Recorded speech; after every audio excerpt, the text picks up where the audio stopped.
Maligayang panonood po ka-recap. Ang ating tatalakayin ngayon ay tungkol sa isang Scottish mystery thriller film na may pamagat na Marionette. Kaya sit back, relax, at simulan na natin.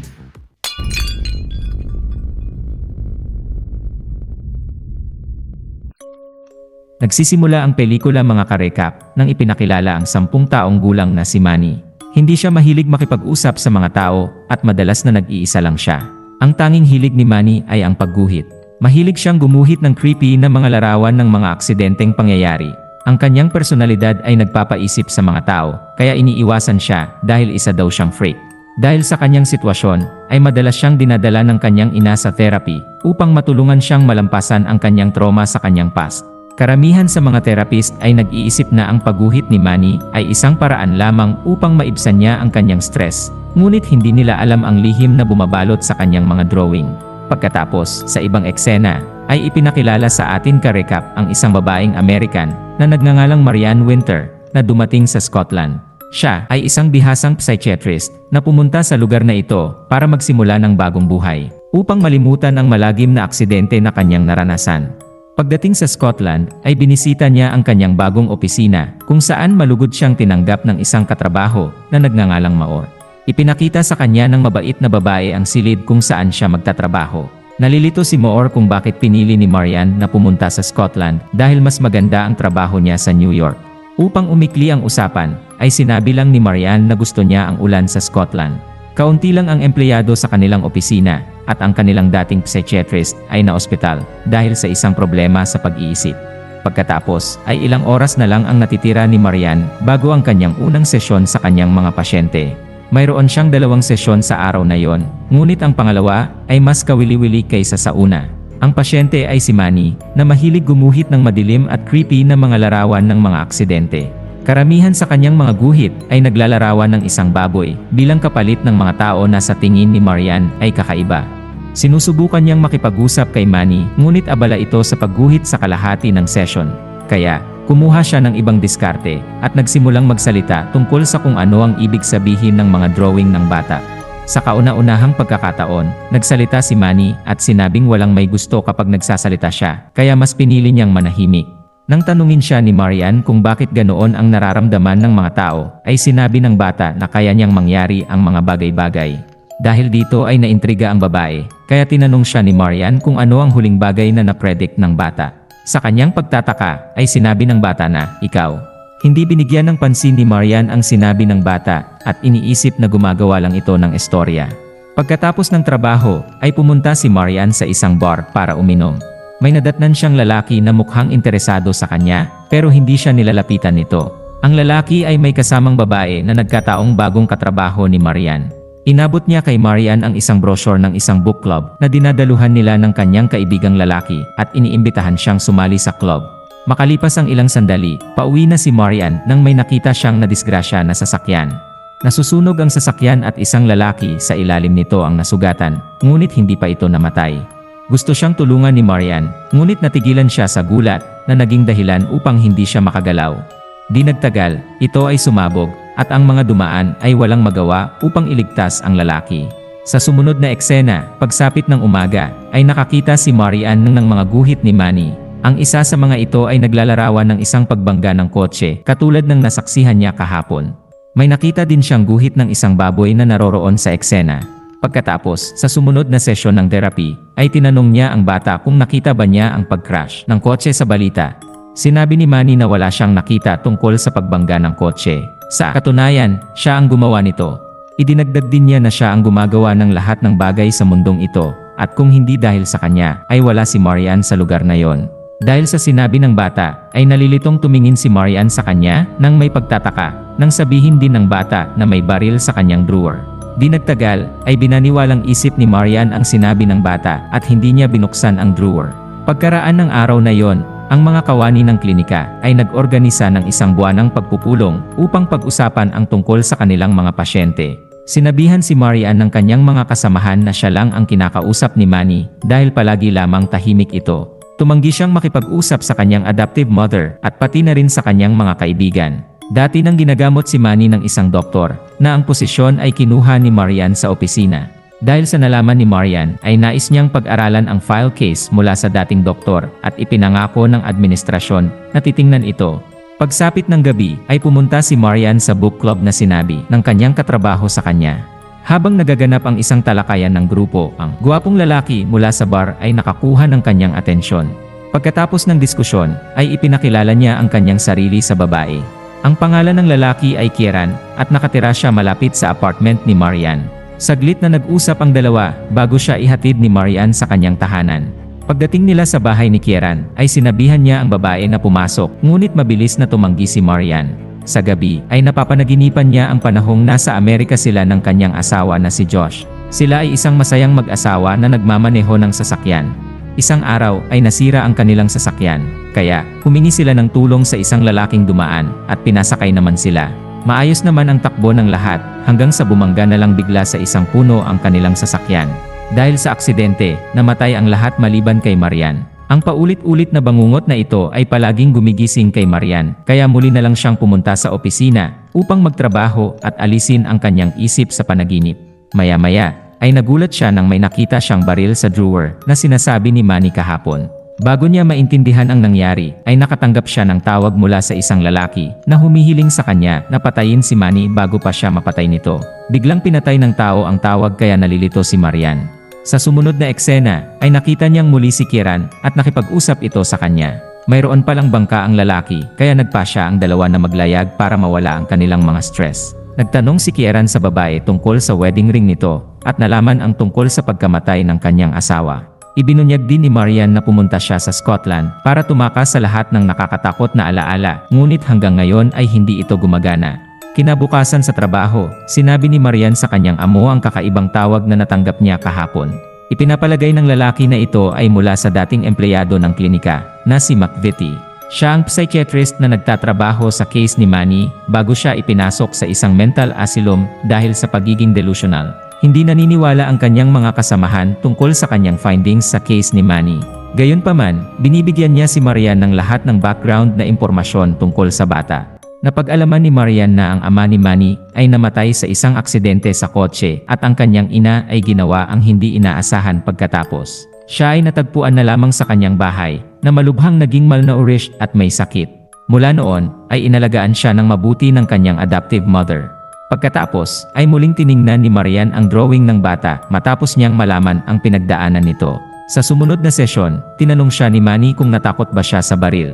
Gulat na gulat si Marian, ngunit nagkunwari siyang hindi alam ang sinasabi nito. Dahil sa kanyang sinabi, ay nagalit si Manny sa kanya, kaya gumuhit siya ng isang taong nalulunod at isinulat ang pangalang Kieran sa ilalim nito. Laking gulat ni Marian dahil nagpasya sila ni Kieran na maglayag mamaya.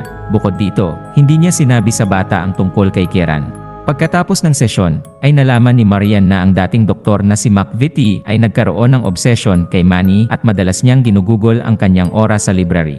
Dahil sa curiosity, ay tiningnan niya ang librong binabasa ni McVitie at may nakita siyang sulat sa loob nito. Nakasaad sa sulat na ang buong pangalan ni Manny ay Emmanuel na nangangahulugang God is with us. Pagkatapos, ay binisita niya si Manny sa bahay nito at tinanong kung paano niya nalaman ang tungkol kay Kieran. Nang ang bata ay tumangging sumagot, ay nagalit si Marian sa bata na naging dahilan upang mag-panic attack ito.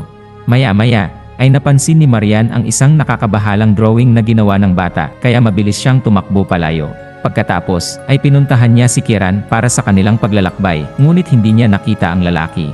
Dahil dito, ay natakot si Marian sa kaligtasan ni Kieran matapos ipakita sa kanya ang drawing ni Manny na may nalulunod na lalaki. Isang oras niya itong hinihintay sa kanyang sasakyan, ngunit hindi pa rin nagpakita sa kanya si Kieran.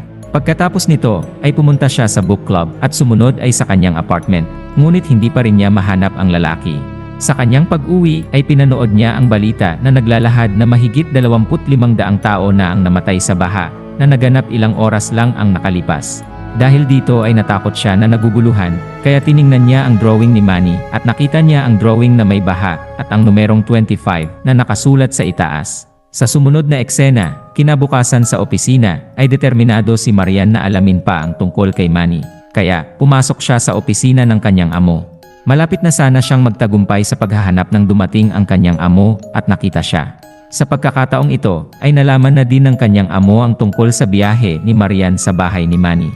Kaya, hiniling niya sa babae na magpahinga ng ilang araw at bumalik sa trabaho ng may sariwang pag-iisip. Pagkatapos nito, ay pumunta si Marian sa mental asylum para makipagkita kay McVitie. Muli niyang hiniling sa kanya na patayin si Manny bago pa man siya patayin nito. Bago pa siya matanong ni Marian ay umalis siya sa silid. Pagkatapos, ay napansin niyang nagbabasa siya ng librong pinamagatang Second Death. Dahil sa kanyang nalaman ay nagpapaalala ito sa kanya sa isa sa mga iginuhit ni Manny kung saan inilarawan niya ang isang lalaking nahulog sa isang gusali.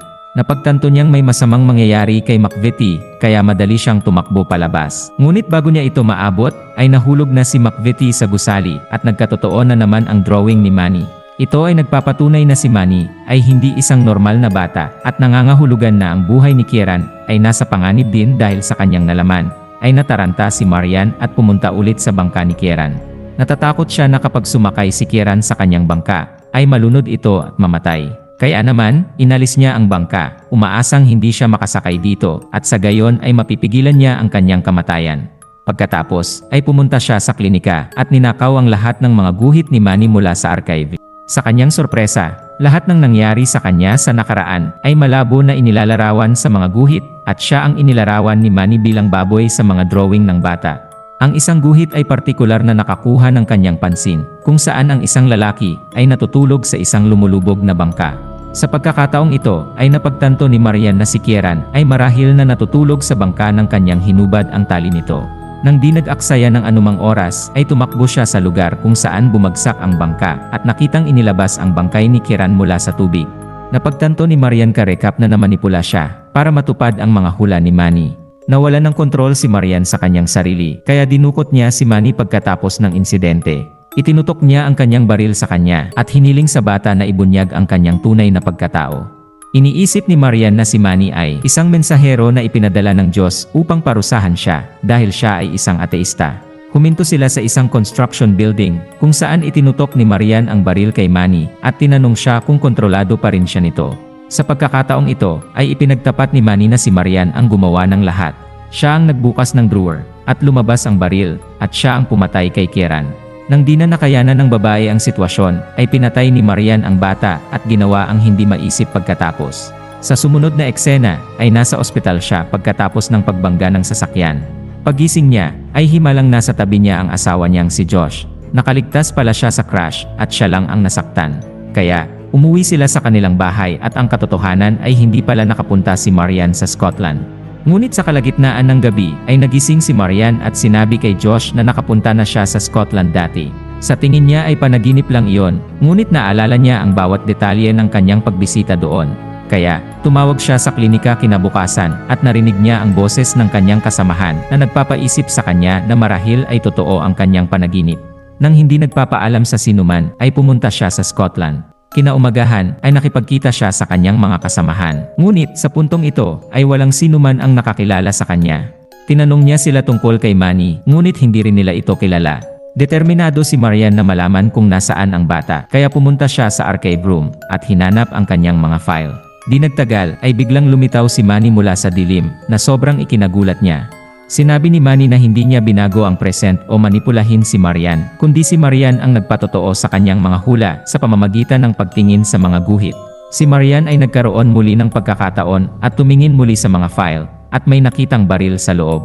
Nakahanap din siya ng isang drawing na nagpapakita sa pagkamatay ni Josh na nangangahulugang na-lock niya ang kanyang kamatayan sa pamamagitan ng pagtingin sa larawan.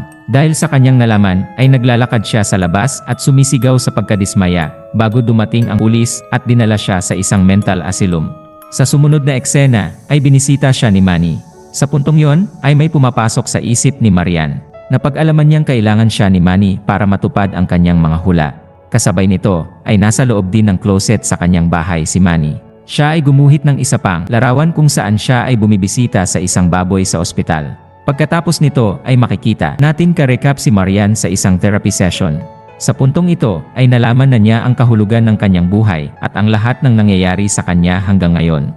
Alam niyang nag-e-exist lang siya sa isip ni Manny kaya naman nagagawa nitong baguhin at manipulahin ang kanyang kinabukasan. Masayahing bata noon si Manny noong nabubuhay pa ang kanyang mga magulang.